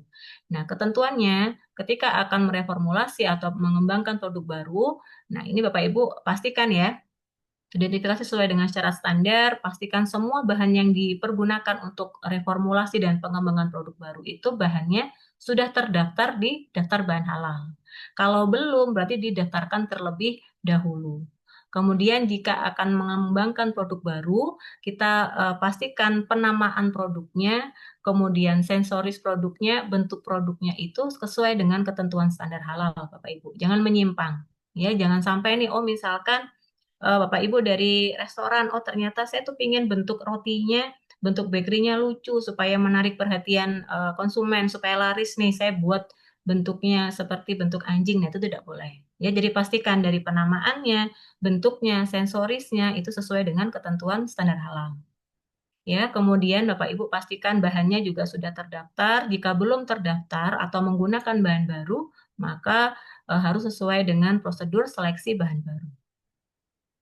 Oke, jika sudah sesuai semua Bapak Ibu, baru boleh produk itu dirilis atau di launching. Oke ya. Setelah selesai semua kita melakukan pengawasan, yang terakhir adalah kita membuat laporan pengawasan, Bapak Ibu. Nah, laporan di sini sebetulnya dari BPJPH tidak ada template khususnya, Bapak Ibu. Bapak Ibu bisa menggunakan laporan dengan template yang sudah ada di perusahaan, atau boleh juga Bapak Ibu menggunakan template seperti ini. Ya. Nah, ini adalah bentuk laporan hasil pengawasan dari masing-masing aspek ya, mulai dari pengadaan, penanganan, sampai dengan pengembangan produk halal. Oke, nah laporan sendiri Bapak Ibu, prinsip dalam menyusun laporan pengawasan, yang pertama pastikan laporan itu harus lengkap. Jadi semua data dan fakta yang ada dalam laporan itu harus lengkap. Kemudian jelas ya Bapak Ibu, laporan itu harus jelas, tidak memberikan peluang untuk ditafsirkan secara berbeda. Lalu pastikan laporan itu benar dan akurat. Datanya harus benar, faktanya juga harus benar. Tidak boleh mengada-ada. Kalau bisa dan sebaiknya harus dilengkapi dengan dokumen atau bukti berupa foto. Begitu ya Bapak Ibu, itu untuk memperkuat. Kemudian penyusunan laporan harus sistematis Bapak Ibu. untuk menunjang unsur kejelasan sesuai dengan SOP masing-masing, ya. Lalu laporan itu harus objektif, tidak boleh memasukkan selera pribadi ke dalam laporan. Jadi kalau menyusun atau membuat laporan jangan subjektif Bapak Ibu.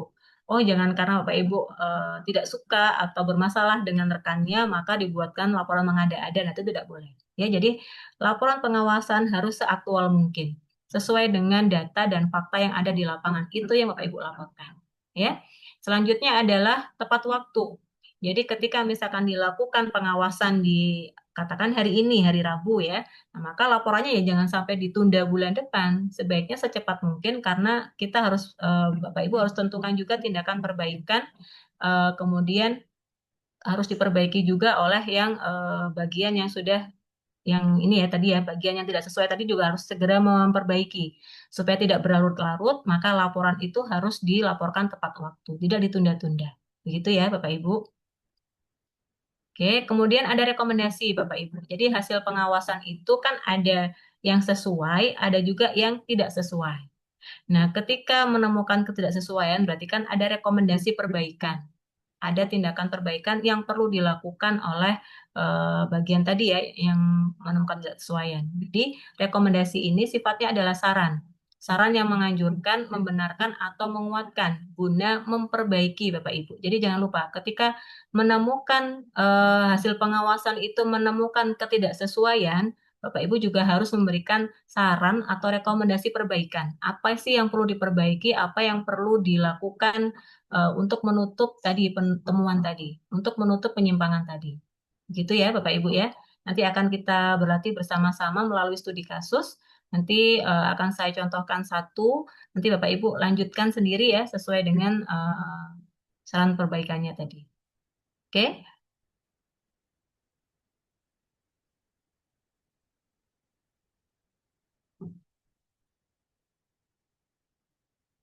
Saya cek di kolom chat.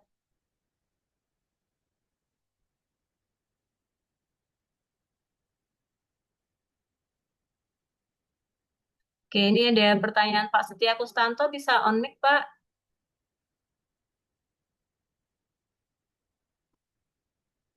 Sambil saya izin untuk ini Bapak Ibu ya, kirim tugas di grup besar.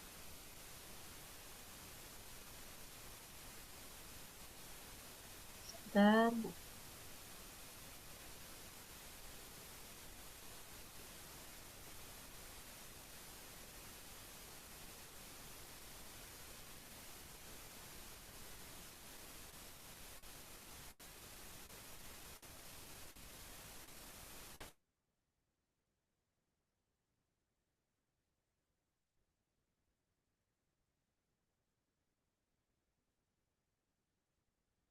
Oke, baik Bapak Ibu, saya sudah kirim untuk template tugas ketiga Bapak Ibu ya, tugas LK3. Sebelum kita bahas bersama-sama untuk tugas LK3, saya izin dulu jawab pertanyaan di kolom chat. Ada Pak Setia Kustanto, mohon izin bertanya, apakah diperbolehkan untuk karyawan yang mau masak untuk makan sehari-hari, memakai atau memasak di dapur produksi, karena dapur khusus untuk karyawan tidak tersedia. Karyawan yang memasak untuk makan sehari-hari, untuk makan sehari-hari ya Bapak. Kalau memang diperbolehkan, ini kan sebetulnya kembali lagi kepada internal kebijakan internal perusahaan masing-masing. Kalau dari kebijakan perusahaannya diperbolehkan, ya maka dipastikan ketika memasak untuk kebutuhan sehari-hari ini, ya untuk keperluan pribadi karyawan ini harus menggunakan daftar bahan halal, sesuai dengan daftar bahan halal. Jadi tetap tidak boleh menggunakan bahan yang dalam artian seperti ini, Pak. Kita kan takutnya oh bahannya itu masih belum jelas status halalnya gitu ya. Jadi akan lebih baik, akan lebih aman jika untuk keperluan pribadi ini tetap menggunakan bahan yang sudah jelas status halalnya. Begitu ya Pak. Kemudian peralatan produksinya pun, peralatan masaknya pun juga kita harus pastikan kebersihan dan juga sebaiknya tidak membawa peralatan yang dari rumah Bapak Ibu. Karena ya itu tadi kita hindari, kita antisipasi ya ada kontaminasi najis dari luar. Jadi sebaiknya menggunakan peralatan yang sudah ada di dalam lingkup perusahaan, tapi pastikan sesuaikan dengan internal kebijakan apakah diperbolehkan atau tidak ya oleh perusahaan untuk memasak untuk kepentingan sendiri, gitu ya. Lalu apakah boleh penyimpanan ikan laut dicampur dengan penyimpanan daging ayam serta daging sapi itu disimpan di lemari pendingin. Nah, kalau secara aturan hygiene sanitasi, Pak, itu sebaiknya dipisah. Jadi ada gudang atau tempat khusus untuk penyimpanan ikan seafood itu dipisah untuk dari penyimpanan daging ayam dan juga daging sapi. Sebaiknya dipisah. Tapi kalau misalkan itu kalau misalkan gudang ya tempat ya. Tapi kalau misalkan di dalam ini freezer room atau apa bentuk showcase box gitu ya. Nah, itu sebaiknya harus terpisah. Tapi kalau misalkan Bapak Ibu keterbatasan tempat, keterbatasan sarana gitu ya, maka yang paling basah prinsipnya adalah yang paling basah itulah yang paling ditempatkan di posisi paling bawah. Kalau dalam hal ini berarti ikan atau seafood itu yang paling bawah posisinya, kemudian tertutup gitu ya. Kalau misalnya di restoran atau di catering kan biasanya kita simpan di rak gastronom gitu ya namanya.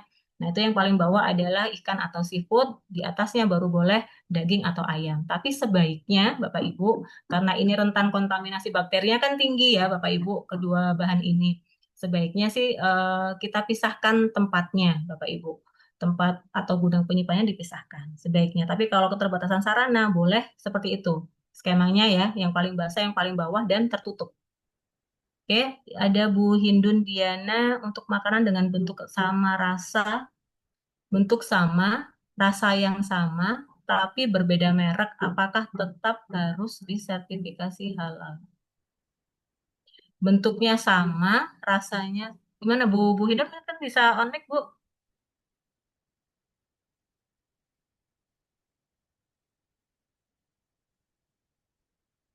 Bu Hindun? Harga ya, Bu? Gimana Bu? Maksudnya ini bentuk sama, rasa sama. Jadi kita produksi itu maksudnya bahan baku itu udah diproduksi dengan merek A seumpama gitu, Bu. Terus kita mau produksi lagi dengan merek B, tapi bahannya sama gitu, Bu. Apakah itu tetap harus disertifikasi halal? Tapi kan tetap varian produknya berbeda, Bu. Ya kan? Berarti tetap Iya, Bu. menjadi lampiran ya, Bu ya gitu. Iya, itu sebagai bahan baru, Bu. Nama produknya kan baru, berbeda. Iya. Iya, jadi tetap harus didaftarkan. Iya. Gitu. Makasih, Bu. Iya, sama-sama. Oke, tadi sudah ada yang raise hand, silahkan Pak Fabian, bukannya tadi? Betul, Pak Fabian silahkan Pak. Iya Bu, izin bertanya terkait laporan pengawasan itu sebaiknya dibuat berkala setiap 1 bulan sekali atau bagaimana? Nah, sebetulnya tidak ada, tadi yang saya ini ya tanyakan di awal kan, perbedaannya audit dengan pengawasan. Sebetulnya tidak ada aturan baku atau aturan khusus tentang laporan pengawasan ini harus dilaporkan berapa lama sekali gitu ya. Tapi sebaiknya Pak, pengawasan ini kan dilakukan rutin. Berbeda dengan audit itu kan berkala ya. Kalau pengawasan itu kan rutin.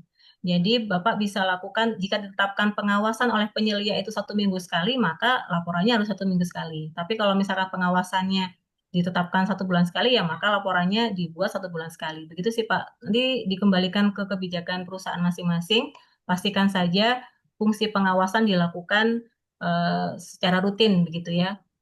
Gitu sih Pak Fabian. Ya, baik. Terima kasih. Tapi ini ya Pak, kalau bisa sih ya jangan 1 bulan sekali ya.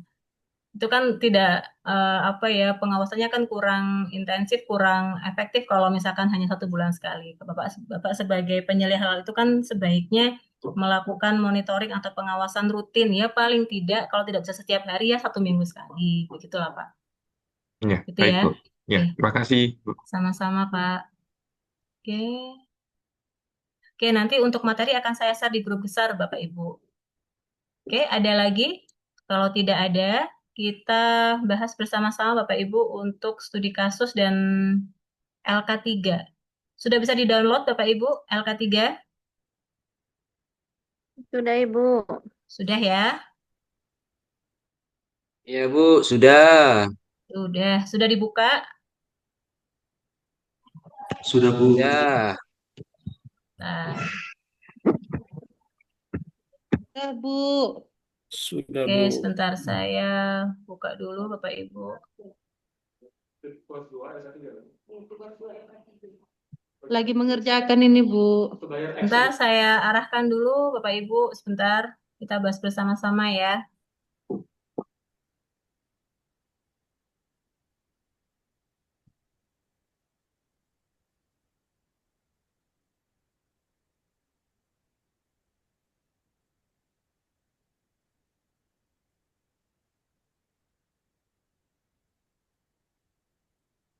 Bapak Ibu sudah absen? Jangan lupa untuk absensi ya Bapak Ibu ya. Bu, alhamdulillah udah Bu. Sudah ya, Alhamdulillah. Jangan sampai terlewat ya Bapak Ibu. Oh, astagfirullah. Sorry, sorry, sorry. Maaf, maaf.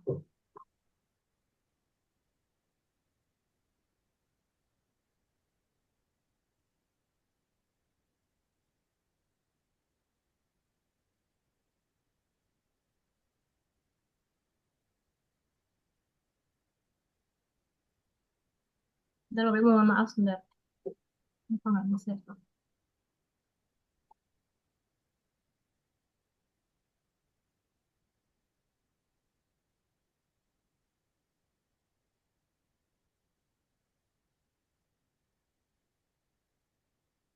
Oke, sudah terlihat ya Bapak Ibu ya? Di layar sudah terlihat studi kasus LK3 Sudah, Bu. sudah? Udah Oke. Bu. Ya. Boleh dibantu, saya mungkin berkenan salah satu membacakan studi kasus Bapak Ibu.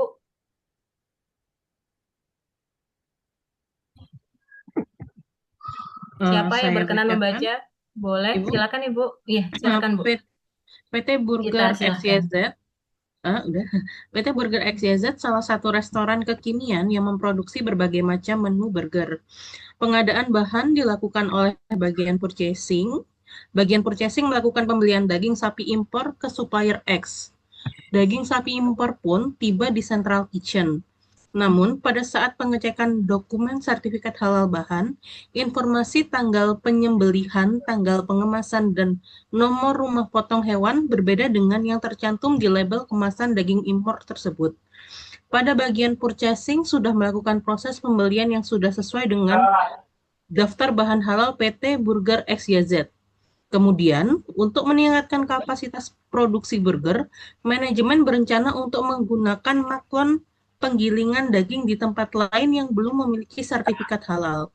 Selain itu, untuk mempercepat proses transportasi produk setengah jadi ke outlet, manajemen ingin menggunakan jasa transport ke pihak ketiga. Bagian pengembangan produk berencana mengembangkan produk beef bacon burger dan lamb cheeseburger. Pada saat semua proses perencanaan tersebut sedang berlangsung, kebetulan Bapak atau Ibu sebagai penyelia halal sedang melakukan pengawasan PPH di perusahaan situ. Buatlah laporan pengawasan dan rekomendasi berdasarkan kasus di atas dengan menggunakan lembar jawaban LK3. Oke, baik. Ini soal maaf tersebut ya. Oke, baik Bapak Ibu. Ini kan ada studi kasus ya. Ini sudah saya bantu dengan memberikan warna yang berbeda-beda. Ya, Bapak Ibu tinggal amati. Tadi kalau masih ingat, kita kan ada 5 poin yang harus diawasi ya. Mulai dari pengadaan bahan, penanganan bahan, kemudian apalagi Bapak Ibu masih ingat? Pengadaan, penanganan, lalu PPH ya, lalu produk dan pengembangan. Nah, dari 5 poin tadi Bapak Ibu, coba Bapak Ibu lihat dari studi kasus ini ya, apakah sudah sesuai dengan ketentuan standar atau tidak. Jadi hasil pengawasan tadi Bapak Ibu tuangkan ke dalam laporan ini. Contoh pengadaan bahan.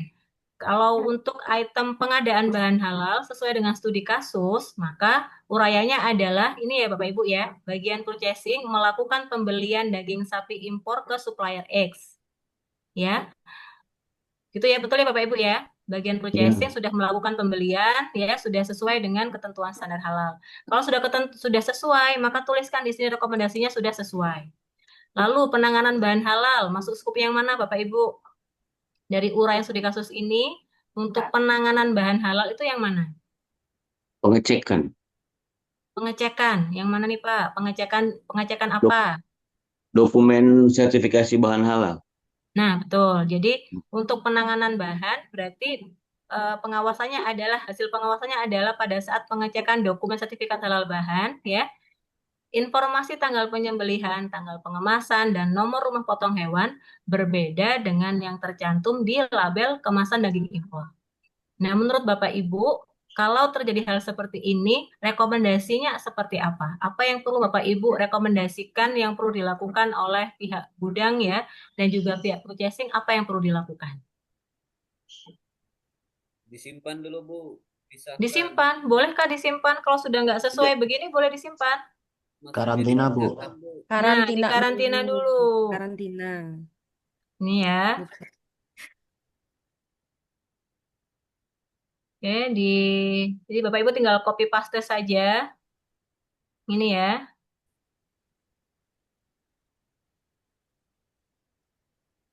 Ini tinggal di sini. Nah, rekomendasinya ini kan jadi hasilnya adalah ada ketidaksesuaian, gitu ya Bapak Ibu ya. Kemudian rekomendasinya apa? Rekomendasi tuliskan di sini. Berarti harus seperti apa Bapak Ibu? Dilakukan? Karantina. Bahan Dilakukan yang bermasalah tersebut ditahan dulu, tidak dicampur dengan bahan yang sebelumnya sudah terspesifikasi halal. tidak sesuai gini ya. Dilakukan karantina. Dilakukan karantina lalu mohon maaf nih kalau suaranya ada ini Bu. Suara pukul-pukul gimana? Dipisahkan dari bahan yang sudah Dan dianggap dipisahkan dari bahan standar gitu ya. ya. Lalu apakah cukup hanya dengan karantina? Dicek ketertelusurannya, Bu. Dicek Periksa lagi ketertelusuran. ketertelusuran dokumen bahan begitu. Ya, Bu. Apa yang diperiksa Pak? Ya ke suppliernya, Bu. Ke supplier. Oke. Ya. Oke, ini ya. Kalau misalkan ini hasilnya memang tidak sesuai, berarti Dipulangkan. Retur. Diretur ya. Dikembalikan. Jika tidak sesuai, maka bahan diretur gitu ya ke supplier. Seperti ini Bapak Ibu. Nah, seperti ini ya contohnya ya. Jadi Bapak Ibu dari studi kasus tadi dibaca kembali ya. Tadi sudah saya berikan highlight beberapa warna yang berbeda. Yaitu masukkan ke dalam masing-masing hasil pengawasan. Ada yang masuk ke dalam skup pengadaan bahan, ada yang masuk ke dalam skup penanganan bahan, ada yang masuk ke dalam skup PPH, ada yang produk halal dan juga pengembangan. Kecil sedikit enak. Dari hasil pengawasan tadi, Bapak Ibu tuliskan rekomendasi. Jika sudah sesuai, maka tuliskan sesuai. Tapi jika ada ketidaksesuaian, maka berikan rekomendasinya. Perbaikannya apa? Begitu ya. Oke, sudah cukup jelas Bapak Ibu untuk pengerjaan tugas? Dicoba, Bu. Oke. Sekolah lah. Lu bisa scroll lagi ke atas, Bu. Izin Bu, bisa scroll ke atas Bu. Mundur dulu Bang ya. Mau lihat highlight-nya, Bu.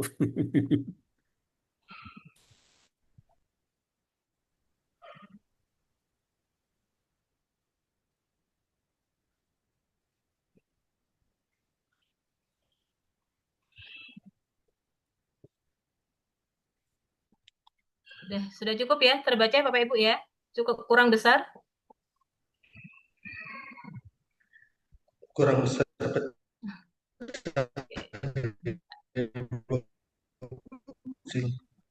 Nah, sudah nggak bisa nih Pak. Supaya bisa kelihatan cara pengerjaannya sekalian Pak.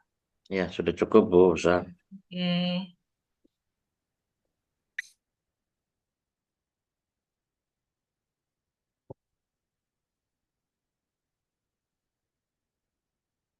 Silakan langsung dikerjakan di LK3 ya Bapak Ibu ya.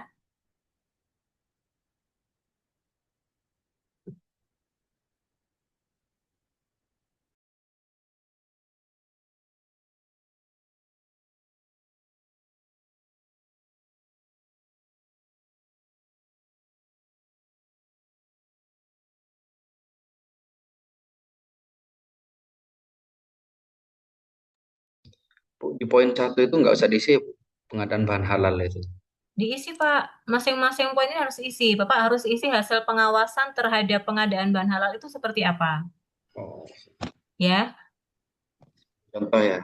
Contoh ini kan untuk pengadaan bahan halal jangan lupa ya kalau pengadaan itu kan ketika bahan itu dibeli atau dipesan ya. Nah hasil pengawasannya apa? Oh pemesanan oleh pihak purchasing ya. terhadap daging sapi pada supplier X, nah itu sudah sesuai dengan daftar bahan halal. Maka rekomendasinya kan berarti sudah sesuai. Itu ya.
Nah, Bapak Ibu, untuk rekomendasi itu kan ada tadi ya, ada rekomendasi untuk tindakan perbaikan, ada juga rekomendasi untuk menguatkan.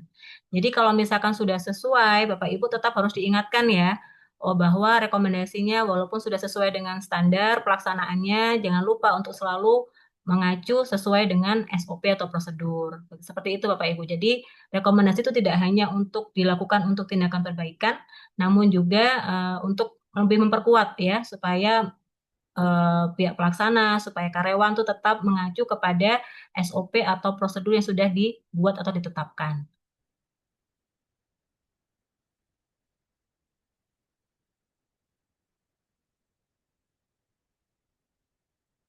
Sudah saya contohkan dua, Bapak Ibu silakan dilanjut ya untuk pengerjaannya.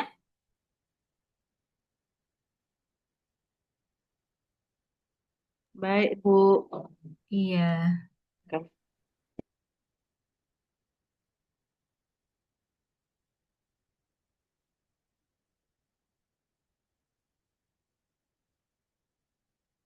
Nah, Pak Trisno, ini ada pertanyaan, apakah diwajibkan semua jasa distribusi mempunyai sertifikat halal? Nah, distribusi yang wajib bersertifikat halal adalah jika mendistribusikan produk berupa makanan, minuman, obat, dan kosmetik saja. Jadi kalau Bapak jasa distribusinya itu misalkan mengirimkan barang elektronik gitu ya, hanya untuk elektronik, hanya untuk furniture, nah itu maka tidak wajib untuk sertifikasi halal. Tidak perlu untuk sertifikasi halal sebetulnya, Pak. Tapi kalau Bapak mendistribusikan produknya itu berupa produk makanan, minuman, berupa produk obat dan kosmetik, maka wajib didaftarkan sertifikat halal. Begitu Pak Trisno. Ibu mau nanya, kan Mm-mm. perusahaan saya jasa distribusi, terus ada dua apa ya, dua jenis yang kami distribusikan. Pertama makanan minuman, kedua itu bahan baku kimia. Jadi lebih ke jasa distribusi untuk makanan minuman ini ya, bukan bahan kimia ini.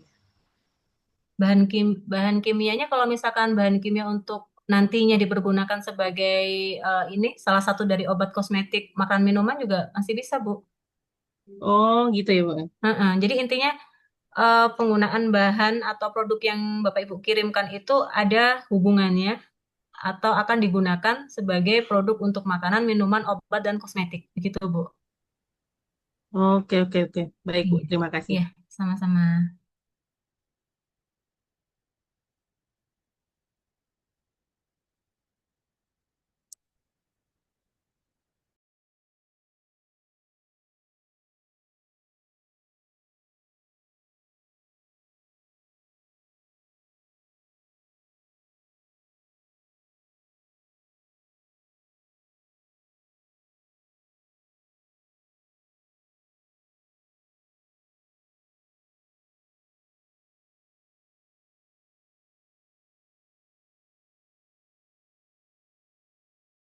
Nih ada Pak Mahbub Ihsan ya. Kalau sebuah perusahaan F&B punya beberapa cabang resto dengan jenis menu dan gudang penyimpanan yang sama dan dapur masing-masing di outlet, apakah harus diaudit di tiap cabang atau cukup salah satu dan setiap halnya bisa digunakan untuk semua cabang?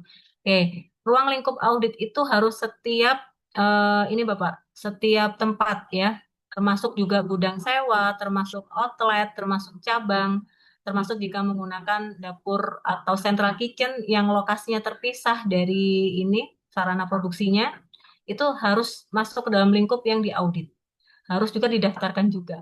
Itu ya Pak. Jadi tidak hanya cukup salah satu saja, tapi kesemuanya itu masuk dalam lingkup yang perlu diaudit. Begitu Pak. Jadi kalau misalkan F&B-nya nih, contoh, mohon maaf sebut merek, misal Solaria. Solaria punya 100 cabang, gitu ya. Tapi yang didaftarkan hanya 50, gitu ya. Yang di daerah katakan Jakarta, tapi untuk yang di Jawa Timur misalkan tidak didaftarkan ya, maka sertifikatnya yang terbit hanya untuk yang 50 lokasi atau outlet yang didaftarkan saja. Nah, yang diaudit oleh auditor eksternal dan juga audit internal juga 50 cabang itu. Tapi kalau mau 100 cabang itu mau didaftarkan sertifikasi halal, maka 100 cabangnya harus dilakukan audit. Begitu Pak Mahbub.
Halo Bu, Bu Olia.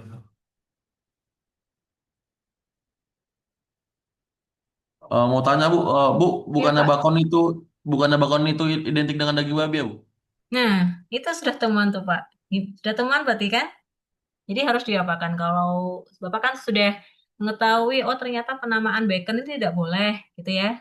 Sudah karena apa namanya berkonotasi terhadap daging babi. Nah, kemudian jika Bapak menemukan seperti itu apa yang rekomendasi apa yang Bapak perlu lakukan?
Bagaimana Bapak Ibu? Sudah bisa ya?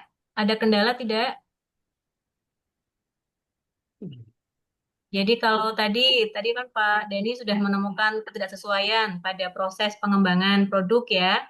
Itu kan ada produk beef bacon akan dikembangkan produk beef bacon burger dan lamb cheeseburger. Nah, mohon diingat Bapak Ibu ketika akan pengembangan produk baru, kita pastikan dari penamaannya, bentuknya, sensorisnya, apakah sudah sesuai dengan ketentuan standar halal tidak. Jika Bapak Ibu temukan ada ketidaksesuaian dari penamaannya misalkan atau bentuknya, maka Bapak Ibu harus rekomendasikan.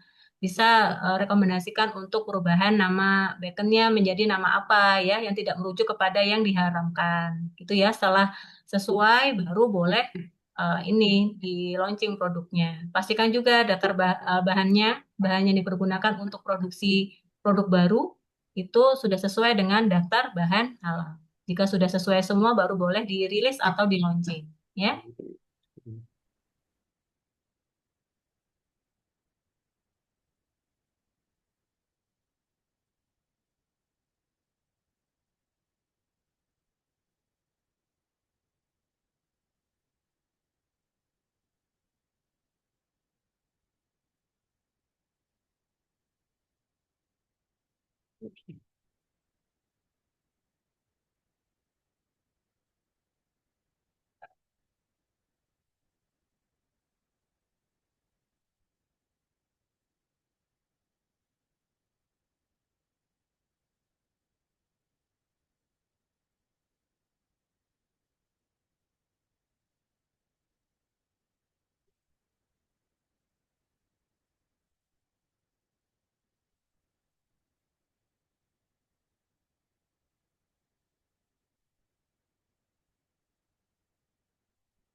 Untuk materi sudah saya share di grup besar Bapak Ibu, silahkan diunduh.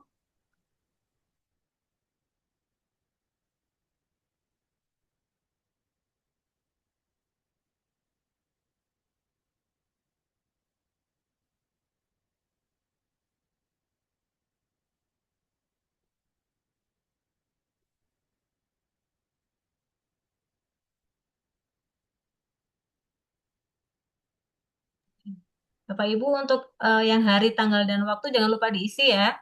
Hari isi dengan hari ini, hari Rabu ya. Hari Rabu 21 Januari. Oh, maaf.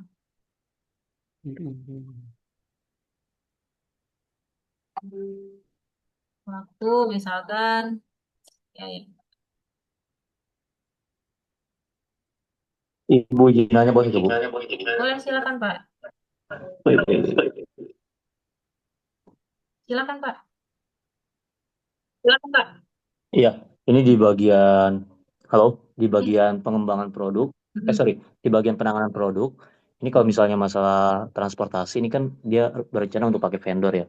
Jadi saya selaku penyelia akan membantu untuk memastikan pihak ketiga itu atau vendor transportasi tersebut itu bersertifikat halal bisa dengan mengakses laman BPJPH.